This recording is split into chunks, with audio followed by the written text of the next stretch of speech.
اعوذ باللہ من الشیطان الرجیم بسم اللہ الرحمن الرحیم۔ پیاری طالبات، آج ہم نیا سبق پڑھیں گے جو کہ فعل مضارع سے متعلق ہے۔ آج کی ڈیٹ لکھ لیتے ہیں پہلے۔ آج 29 نومبر ہے۔ ٹھیک، تو جو چیز آج ہم پڑھنا چاہ رہے ہیں وہ ہے فعل مضارع ثقیل، یعنی ثقیل سے مراد بھاری ہوتا ہے، اور دوسری چیز جو اسی کے متعلق میں ہے فعل مضارع اثقل، ٹھیک ہے، یعنی مزید بھاری کرنا، اس کو زیادہ بھاری کرنا۔ اور یہ بھاری کیا کیسے جاتا ہے اور کیوں کیا جاتا ہے، اس کی وجہ کیوں پیش آتی ہے، یہ ہم یہاں پر دیکھتے ہیں۔ جیسے کہ انہوں نے ہمیں یہاں اسٹیٹمنٹ میں کچھ بتایا ہوا ہے شروع میں۔ پہلے آسان بات یہ سمجھ لیں کہ جب آپ فعل مضارع میں تاکید پیدا کرنے چاہتے ہیں تو آسان لفظوں میں آپ ایسے سمجھتے ہیں، اس کو ایسے جانتے ہیں کہ فعل مضارع کے آخر میں ایک نون خفیفہ لگ جاتا ہے، نون ساکن، یا پھر نون ثقیلہ لگ جاتا ہے، یعنی ایک تشدید والا نون۔ آسان لفظوں میں دیکھنے سے اسے یہاں اس طرح سے پہچانا جاتا ہے۔ اب ہمیں اس کی تعریف تھوڑی پڑھنی ہے، اور وہ ہم دیکھتے ہیں کہ فعل مضارع میں تاکید پیدا کرنے کے لیے اسے ثقیل کیا جاتا ہے، یعنی بھاری کیا جاتا ہے۔ مضارع کو ثقیل کرنے سے پہلے اس کے شروع میں لام تاکید لگانا ضروری ہوتا ہے۔ لام تاکید بھی لگتا ہے جو کہ ایک لام زبر لا یہ حرف ہوتا ہے، البتہ منفی جملوں کے لیے یہ شرط لاگو نہیں ہوتی، یعنی پھر وہاں پر فعل مضارع کے ساتھ یہ لام تاکید یا اس کو ثقیل کرنے کے لیے ضرورت پیش نہیں آتی۔ فعل مضارع کو ثقیل کرنے کا طریقہ کیا ہے، پہلے یہ ہم دیکھ لیتے ہیں، ایک دفعہ ایک نظر دیکھ لیتے ہیں۔ یعنی اگر ہمیں خود سے بنانا ہو مشق میں فعل مضارع کو تاکید پیدا کرنی ہو اس میں، تو اس کے لیے کیا اسلوب اختیار کیا جائے گا۔ ظاہر ہے کہ فعل مضارع ایک سمپل حال یا مستقبل کا ترجمہ دینے والا لفظ ہے، فعل ہے، تو اس کے اندر اگر تاکید پیدا کرنی ہے، ایمفیسائز کرنا ہے، یعنی بات میں مضبوطی پیدا کرنی ہے، تو اس کے لیے پھر اس میں کیا تبدیلیاں رونما کرنی ہے ہم نے۔ سب سے پہلے وہ ہمیں بتا رہے ہیں کہ فعل مضارع کو خفیف کریں، ٹھیک ہے، خفیف کریں یعنی اس کو نصب دے دیں۔ اب نصب دینے میں آپ دیکھ سکتے ہیں کہ یہاں نیچے جو ہمارے پاس گرین کر رہی ہوں کہ جو ضمہ اعرابی والے صیغے ہوتے ہیں ان کے آخری حرف کو، یعنی لام کلمہ کو، یعنی یفعلوا، تفعلوا، افعلوا، نفعلوا، ان سب کے لام کو نصب دی ہوئی ہے۔ خفیف سے مراد کے نصب کرنا ہے، آپ نے منصوب کرنا ہے، ٹھیک ہے، یہاں لکھ لیتے ہیں۔ بعض دفعہ کچھ ٹرمز جو ہوتی ہیں وہ بہت دیر بعد جا کے تقریباً ذہن میں بیٹھتی ہیں، تو پہلے ہم نے منصوب ہی سے ہم جانتے ہیں یا نصب دینا جانتے ہیں، اور دوسری ٹرم میں سے خفیف کرنا بھی کہتے ہیں۔ تو یہ جو ضمہ اعرابی والے سارے صیغے ان کو نصب دی، یعنی ان کو خفیف کیا، اور جو ہمارے مثنیٰ والے صیغے ہیں، یعنی نون اعرابی والے صیغے کہہ لیں کہ نون اعرابی والے صیغے جو ہیں یہاں پر ان کو ہم نہیں چھیڑیں گے، ٹھیک ہے، ان کو اسی طرح سے رہنے دیں گے۔ اور جو جمع مؤنث کے صیغے ہیں یہ ریڈ کر دیتی ہوں، یہ بھی اسی طرح سے رہیں گے، ٹھیک ہے، یہ بھی اسی طرح سے رہیں گے۔ اور اس کے بعد جب آپ نے ضمہ اعرابی والے صیغوں کو آپ نے زبر دے دی، 5 صیغوں کو، 5 ان پاکٹ والے صیغوں کو، تو پھر ہم نے دیکھا کہ یہاں پر جو دوسرا قاعدہ ہے وہ ہے بے کو ہم دیکھ لیتے ہیں کہ آخر میں نون ساکن کا اضافہ کر دیں، ٹھیک ہے، نون ساکن کا اضافہ کر دیں۔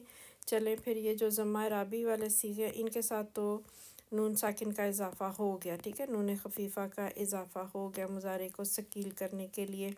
اور اسی طرح جمع والا جو مذکر کا صیغہ یہاں پر بھی آپ نے ان کے ساتھ بھی نون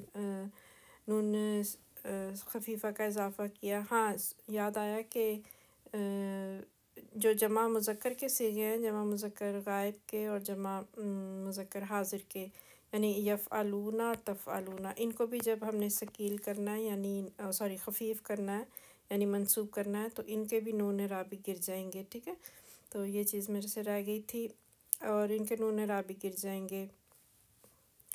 اور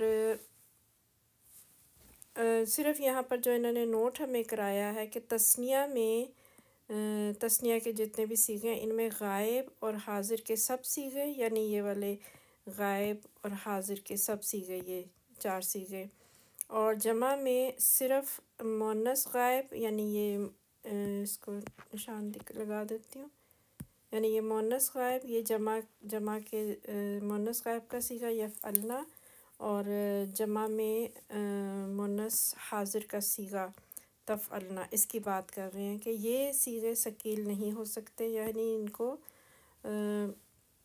ان کو خفیف بھی نہیں کر سکتے آپ، ان کی نصب نہیں لگا سکتے، یعنی ان کا نون رابی نہیں گرا سکتے، اور ان کو نون ساکن کا اضافہ بھی ان میں نہیں ہو سکتا۔ یہ صرف جو مثنیٰ کے صیغے 4 اور یہ والے، ان کے اندر یہ تبدیلی رونما نہیں ہوگی، ٹھیک ہے۔ باقی صیغوں کے آپ ان کو پہلے خفیف کریں گے، یعنی نصب دیں گے، اور نصب دینے میں جو 5 صیغے ہیں ہمارے 5 ان پاکٹ والے، ضمہ اعرابی والے، ان کے آخر لام کلمہ کو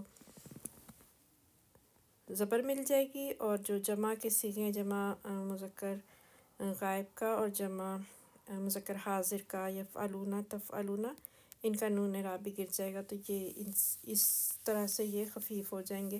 اور دوسرا سٹیپ یہ ہے کہ ان سب کے آخر میں پھر نون ساکن کا اضافہ کر دینا ہے، جیسے یفعلن تفعلن تفعلن افعلن اور نفعلن، ٹھیک ہے۔ اور اسی طرح یہ یفعلن تفعلن اور تفعلن، تفعلینا کا بھی جب آپ نے نون رابی گرایا، اس کو بھی واحد مؤنث حاضر کو بھی جب آپ نے خفیف کیا تو اس کا نون رابی گرا، اور پھر بعد میں اس کو نون ساکن کا اضافہ کیا، تو یا تفعلینا کی جو یا ساکن اور نون ساکن تھی، ان دونوں کے اضافے سے یا ساکن جو تھی وہ گر گئی، یعنی 2 ساکن اکٹھے نہ ہو سکے تفعلین میں، اور یا ساکن جو تھا اس سے کمزور حرف جو تھا، حرف علت، اسے ہم نے گرایا، تو بعد میں پھر نون ساکن جو ہمارا تھا اس کے ساتھ ملا کے تفعلین اس طرح سے پڑھا گیا۔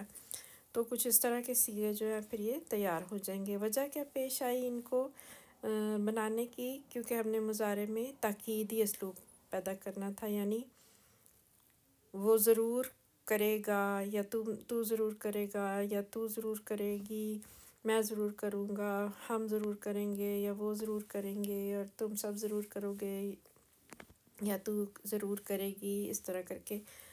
اور یہاں پر انہوں نے ہمیں جو سٹار بنا ہوا نشان ہے اس کے بارے میں بتایا ہے، یہ والا سٹار جو یہاں بنا ہوا جمع مذکر غائب کے پاس اور جمع مذکر حاضر کے پاس یہ سرکل بنا ہوا ہے، یہاں نیچے ان کے بارے میں ہمیں بتا دیا انہوں نے۔ باقی چیزیں مٹا دوں۔ تو یہاں انہوں نے بتایا کہ یہ یفعلون تھا، یہ صیغہ جو تھا یفعلون جمع مذکر غائب کا صیغہ، اسے جب آپ نے خفیف کیا، یعنی اس سے جب آپ نے منصوب کرنا چاہا تو اس کا نون اعرابی گرایا، اور یفعلو کچھ اس طرح سے کنڈیشن بن گئی۔ اب یفعلو بن گیا تو دوسرا سٹیپ انہوں نے ہمیں نون خفیفہ یعنی نون ساکن کا اضافہ کروایا، یہاں پر یفعلون یہ بن گیا، ٹھیک ہے۔ اور یہاں پر پھر یہ مشکل پیش آئی کہ واو ساکن اور نون ساکن 2 ساکن اکٹھے نہیں پڑھے جا سکتے، اکٹھے ہوتے نہیں ہیں، تو اس میں سے پھر ایک واو ساکن کو یہاں سے کمزور حرف جو تھا اسے یہاں سے نکالا، ٹھیک ہے، اسے ڈیلیٹ کیا، تو آپ کا یہ صیغہ تیار ہوا یفعلن۔ اسٹوڈنٹ نوٹ کر لیں کہ یہ یفعلن اور تفعلن کچھ ان سے نہیں ملتے جلتے، یفعلن سے اور تفعلن سے، تو ان دونوں کی پہچان کہ یہ صیغہ کون سا ہے، یفعلن یا یفعلن صیغہ کون سا ہے، صرف ان کی جو پہچان دے گا نا وہ لام کلمے پہ جو زبر ہے اور لام کلمے پہ جو پیش ہے، ٹھیک ہے، جمع مذکروں کے پاس لام کلمہ پہ پیش ہے، یفعلو تفعلو سے جو لام کلمہ کی پیش تھی وہ برقرار رہی، اور وہ پیش ہی بتائے گی کہ جمع مذکر کے صیغے ہیں، یفعلن اور تفعلن، جمع مذکر غائب کا اور جمع مذکر حاضر کا صیغہ ہے، جبکہ نون رابی والے جو صیغے تھے ہمارے واحد کے سارے صیغے، ان کی لام کے اوپر زبر برقرار ہے، ان کے لام کلمہ کے اوپر نصب ہے۔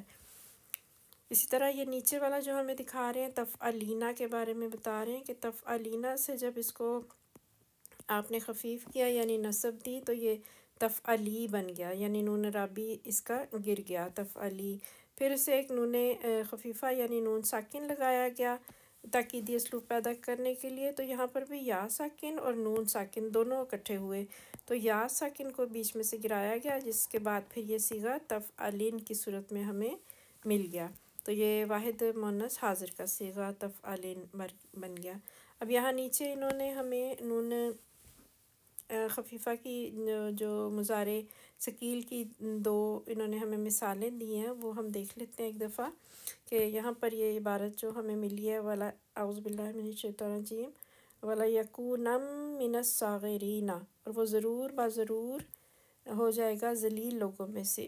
ضرور ضرور دو دفعہ یہ الفاظ استعمال کیا گیا ہے، لفظ استعمال کیا گیا ہے. تو ایک لام تاکید، یہ جو پہلا آپ کا لام تاکید لگا ہوا ہے لا یکونن سے پہلے، اور دوسرا جو یکونا فعل کے ساتھ تنوین کی صورت میں دکھایا گیا ہے، حالانکہ اس کے اندر ایک نون ساکن ہے. اس کو بنانے کا طریقہ یہاں نیچے انہوں نے بتایا ہے یہ کہ یکونن یہ بنا کیسے ہے. مطلب کہ کوئی سمجھ لے کہ یہ یکونن فعل نہیں ہے، کوئی اسم ہے. تنوین کو دیکھ کے شاید شبہ گمان گزرے کہ یہ ایک اسم ہے، حالانکہ یہ ایک اسم نہیں ہے. یہ اس طرح سے بنا، یعنی کاف و نون مادے کے حروف تھے آپ کے پاس باب ناصرہ سے، ماضی کا صیغہ کانا بنا اور مضارع کا صیغہ یکونو. تو یکونو کو جب اس کو خفیف کیا گیا یعنی اس کو نصب دی گئی تو یہ یکونا ہو گیا. ٹھیک ہے، یکونا ہو گیا. پھر اس طرح سے یکونا ہو گیا. پھر اس کو جب ثقیل کیا گیا یعنی ایک نون ساکن اس کو لگایا گیا، اس طرح سے نون خفیفہ لگایا گیا تو یہ یکونن ہو گیا. ٹھیک ہے، اس طرح سے ہو گیا، ایسے پڑھا جائے گا. لیکن جب اس کو لکھنے کا اسلوب جو ہے قرآن پاک کے اپنا ایک اسلوب ہوتا ہے کہ رسم الخط ہوتا ہے. جب اسے لکھا گیا تو یہ یکونن جو نن کر کے جو آپ کو آواز آ رہی ہے اس کی یہاں پر، یہ اس طرح سے نہیں لکھا جائے گا. ٹھیک ہے، لکھا ہوا جب ہم نے دیکھا تو یہ یکونن اس طرح سے نظر آیا. ٹھیک ہے، یکونن یعنی اس نون ساکن کو ایک تنوین کی صورت میں، تنوین دوسرے فتح کی صورت میں، نون زبر نا اور دوسری جو نون ساکن ہے اس کو تنوین کی صورت میں نون کے اوپر لکھ دیا گیا، ساتھ میں ایک الف کا اضافہ کیا گیا.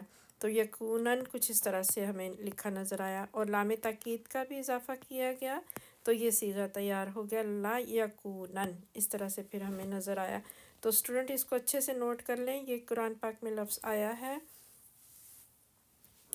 سورہ یوسف 32 آیت میں. تو یہ کوئی اسم نہیں ہے بلکہ یہ ایک فعل ہے. اسی طرح نیچے والا دیکھیں آپ، جو نیچے ہمیں دکھایا جا رہا ہے یہ لنصف ان. ٹھیک ہے، لنصف ام من ناصیتی ناصیتن کاذبتن خاطئتن. تو لنصف ام من ناصیت، ہم ضرور گھسیٹیں گے پیشانی کے بالوں سے پکڑ کر.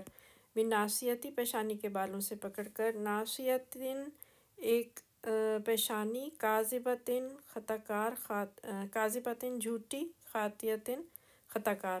تو نصف ان جو صیغہ بنا ہے اس کو ہم دیکھتے ہیں کہ یہ کیسے بنا ہے. سین فا عین مادے کے حروف اور باب فتح یفتح سے صفع یصفع اس طرح سے بنا. جب اس سے تاکید پیدا کرنی ہوئی ہمیں مضارع میں تاکید پیدا کرنے کا اسلوب ہمیں پتہ چلا، تو ہم نے دیکھا کہ یہ نصف او جو ہے ضمہ اعرابی والا صیغہ، اس کو خفیف کیا گیا یعنی اس کو نصب دی گئی. تو نصف او سے یہ نصف آ بن گیا. ٹھیک ہے، یہاں نیچے ہمارے پاس آیا نصف او، جو یصفع سے نصف او صیغہ جو ہے یہ ہمارا جمع متکلم کا صیغہ ہے. تو اس کو جب خفیف کیا گیا یعنی نصب دی گئی نصف او کو، تو یہ یہاں پر نصف آ اس طرح سے تیار ہوا بنا. اب نصف آ کے بعد اس کو ثقیل کرنا ہے یعنی اس کو تھوڑا بھاری کرنا ہے، ہلکا بھاری کرنا ہے نون خفیفہ لگا کے. تو یہ نصف ان اس طرح سے لکھا گیا. اور نصف ان پھر یہاں اس طرح سے نہیں لکھا ہمیں ملا قرآن پاک میں، بلکہ وہاں پر ہمیں نصف ان کی جو نون ساکن ہے وہ ایک آئین کے اوپر ایک تنوین کی صورت میں ہمیں نظر آیا. ایک فتح تو آئین کی اپنی تھی اور دوسری فتح جو ہے وہ ایک نون ساکن اوپر اندر دوسری فتح کے اندر چھپا کے لکھ دیا گیا, اور ساتھ میں پھر اس طرح سے نظر آیا ہمیں نصف ان, اور ساتھ میں ایک لام تاکید کا شروع میں اضافہ کیا گیا تو لا نصف ان. اس طرح سے ہمیں یہ صیغہ جو ہے بنا ہوا نظر آیا. تو اس کو اچھے سے نوٹ کر لیں. فعل مضارع ثقیل کرنا, یعنی فعل مضارع ثقیل کرنے کا مقصد کیا پیش آتا ہے کہ اس فعل کے اندر تاکید پیدا کی جاتی ہے, اور تاکید پیدا کرنے کے لیے اس کا پھر کیا اسلوب ہوتا ہے, ایک ہلکا پھلکا اسلوب جو نون خفیفہ یعنی نون ساکن کا اضافہ کرنے سے ہوتا ہے, جو کہ سارے صیغوں کے ساتھ نہیں لگتا یہ نون خفیفہ یعنی نون ساکن, بلکہ صرف یہ جو ہم ریڈ کر رہے ہیں ان صیغوں کے ساتھ لگے گا. ٹھیک ہے, ان صیغوں کے ساتھ لگے گا بس. اور باقی مثنیٰ کے صیغے, تثنیہ کے صیغے اور غائب مؤنث جمع مؤنث غائب کے اور جمع مؤنث حاضر کے صیغے یہ ثقیل نہیں ہو سکتے, ان کے ساتھ نہیں لگتا. یہاں پر ہم نے دیکھ لیا. اور اس کے علاوہ مزید تاکید کے لیے لام تاکید بھی اس کے ساتھ لگایا جاتا ہے. ٹھیک ہے, لام تاکید لگانا بھی ضروری ہے, اس کے شروع میں انہوں نے بتا دیا ہمیں پہلے ہی. تو اسٹوڈنٹ آج کا یہ سبق تھا, امید کرتی ہوں کہ آپ کو سمجھ آیا ہوگا. کچھ اگر نہ سمجھ آئے تو اس سبق کو آپ اچھے سے دیکھیں, دوبارہ سمجھیں خود بھی, اور اللہ تعالیٰ آپ کی مدد کرے. خدا حافظ. اللہ حافظ.